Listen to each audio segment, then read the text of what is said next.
Everyone, I am Madhu. So friends, ये video आप सभी क्लास 10 स्टूडेंट्स के लिए बहुत ही ज्यादा इंपॉर्टेंट है। तो फ्रेंड्स देखो, अब आप क्लास 10th में आ चुके हो एंड अब आपको अपनी स्टडीज को एक बहुत ही डिफरेंट वे में करना होगा, बिकॉज 10th में आप अपने बोर्ड एग्जाम्स दोगे and board exam CBSE conduct करती है। तो आपका पूरा जो एग्जाम का पैटर्न है, कैसे आप पढ़ोगे, वो डिफरेंट होने वाला है। So this video is very very important for all of the class 10 students. में मैं आपको बहुत इंपॉर्टेंट टिप्स देने वाली हूँ एंड आपको बुक्स भी सजेस्ट करूंगी जो आपको हेल्प करेंगे आपकी क्लास 10th की स्टडी में। ओके, तो फ्रेंड्स देखो, अभी आपका सेशन है 2024-25 का। ओके, एंड अब आप क्लास 10th में एंटर हो चुके हो। बेसिकली 9th तक तो आप जो सिलेबस होता था उसको पढ़ते थे, टीचर्स पढ़ाती थी, क्वेश्चन आंसर्स लिखवाती थी एंड देन वही क्वेश्चंस आपके एग्जाम में आते थे, उन्हें आप आंसर करते थे, स्कूल ही आपके पेपर्स को चेक करता था। बट क्लास 10th में क्या चेंज है कि सीबीएसई अब आपके एग्जाम्स लेगा एंड सीबीएसई स्कूल नहीं है, ठीक है। आप जिस भी स्कूल से पढ़ रहे हो उससे कोई फर्क नहीं पड़ता,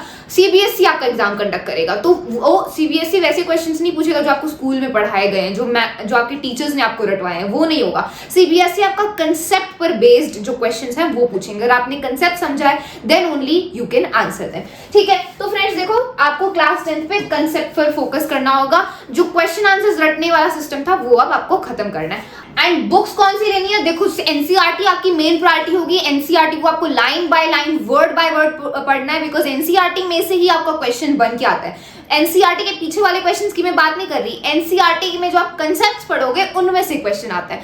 तो इसीलिए चैप्टर के हर एक वर्ड को ध्यान से पढ़ना है एंड देन आप और कोई रेफरेंस बुक ले सकते हो अपनी और उसकी अंडरस्टैंडिंग के लिए, बिकॉज एनसीईआरटी की लैंग्वेज थोड़ी डिफरेंट है। एंड उसके लिए मैं आपको रेकमेंड करना चाहूंगी फिजिक्स वाला की ये क्लास 10th के लिए सॉल्व्ड पेपर्स की बुक। अब देखो, आप एनसीईआरटी पढ़ोगे, एनसीईआरटी में तो कंसेप्ट्स है, क्वेश्चंस भी है, लेकिन कम क्वेश्चंस है। तो आपको क्वेश्चंस की और प्रैक्टिस करनी होगी, उसके लिए आपको सॉल्व्ड पेपर्स प्रैक्टिस करने होंगे। तो फिजिक्स वाला ने अपनी क्लास 10th के लिए आपके लिए बुक रिलीज करी है। ये लेटेस्ट सिलेबस पर बेस्ड है, जो अभी आपका 2024-25 का सेशन है, जो आपका सिलेबस कट हो चुका है वो इस बुक में नहीं है। बिल्कुल रैशनलाइज सिलेबस पर ये बेस्ड है। चैप्टर वाइज इसमें आपको वेटेज गिवन है कि हर एक चैप्टर में से कितने मार्क्स के क्वेश्चन आएंगे, किस टाइप के क्वेश्चन आपसे पूछे जाएंगे, वो पूरी टेबल इसमें गिवन है, ठीक है। एंड कैसे क्वेश्चंस आते हैं, ठीक है। अब देखो, सीबीएसई जो है कॉम्पिटेंसी बेस्ड क्वेश्चन पूछते हैं, है ना। वो ऐसे जो सिंपल आपकी बुक के पीछे गिवन होते हैं वो नहीं होते। जो आपने कंसेप्ट पढ़ा है तभी आप उन क्वेश्चंस को आंसर कर सकते हो, वो होते हैं कॉम्पिटेंसी बेस्ड क्वेश्चन। तो वो सारे क्वेश्चंस इनमें इंक्लूडेड है। इसमें सीबीएसई के 20 सॉल्व पेपर्स हैं आंसर्स के साथ में।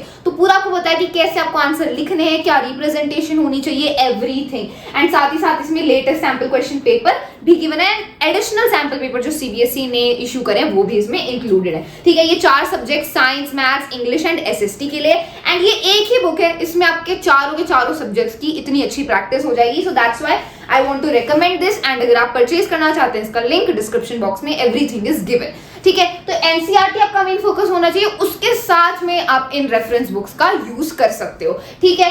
And then sample papers. तो देखो, सैंपल पेपर्स के बिना तो बिल्कुल आपकी प्रिपरेशन पूरी होगी नहीं। सैंपल पेपर ही है जो आपको चेरी ऑन द टॉप एक टाइप से होता है कि वही आपकी पूरी प्रिपरेशन को कंप्लीट करेगा। आपने कंसेप्ट समझ लिया, आपने बुक्स में से कर लिया, आपने रेफरेंस बुक में से कर लिया, लेकिन जब तक आप सैंपल पेपर्स या फिर सॉल्व पेपर्स नहीं करोगे, यहाँ पर प्रैक्टिस करने की बात आ जाती है, वो नहीं करोगे, देन आपकी प्रिपरेशन कंप्लीट नहीं हुई है। बिकॉज जब आप सैंपल पेपर प्रैक्टिस करते हो, सॉल्व पेपर करते हो, तभी तो आपको पता चलता है कि आपकी क्या क्या मिस्टेक्स हो रही है, क्या वीकनेसेस हैं, कहाँ आपको इंप्रूव करना है, क्या आपके स्ट्रॉन्ग पॉइंट्स एंड एवरीथिंग। पढ़ने के बाद हमें खुद को टेस्ट भी करना होगा, देन ओनली हम अपने आप को इंप्रूव कर पाएंगे, है ना। तो ये पूरा जो साइकिल है ये चलती रहनी चाहिए। आपने कंसेप्ट पढ़ा, ठीक है, आपने पूरे जो कंसेप्ट जो लाइन बाय लाइन है उसको रीड किया, देन आपने जो है एनसीईआरटी के क्वेश्चंस की प्रैक्टिस करी एंड देन आप रेफरेंस बुक में से सॉल्व पेपर्स कर रहे हो, सैंपल पेपर्स कर रहे हो, देन ये पूरा जो आपका प्रोसेस है ये चलता रहेगा। आप रिवीजन करोगे, कंसेप्ट समझोगे, तो ये साइकिल चलती रहनी चाहिए and then only you can score well in class 10। देखो, क्लास 10 बिल्कुल भी मुश्किल नहीं, मुझे पता भी क्लास 10 में आगे काफी फ्रेंड्स समझेंगे कि अरे यार कितना मुश्किल होने वाला है, बोर्ड एग्जाम होंगे, ये होगा वो होगा, हमारा स्कूल जो पेपर बनाएगा नहीं, सीबीएसई पेपर बनाएगा, तो पता नहीं कितना मुश्किल होता होगा। तो देखो, मैंने 12th कर ली है, तो और मैं 2 साल से क्लास 10 को पढ़ा भी रही हूँ, तो I can tell you that much, I can assure you कि बिल्कुल डिफिकल्ट नहीं है क्लास 10। अगर आपने कंसेप्ट को समझा है तो बहुत ही ईजी क्वेश्चंस होते हैं। बिल्कुल सीबीएसई नहीं चाहती कि आप फेल हो या फिर आप बुरा स्कोर करो, वो अच्छा स्कोर करवाना चाहती है, लेकिन अगर आपने कंसेप्ट को समझा नहीं है then what even they can do, okay.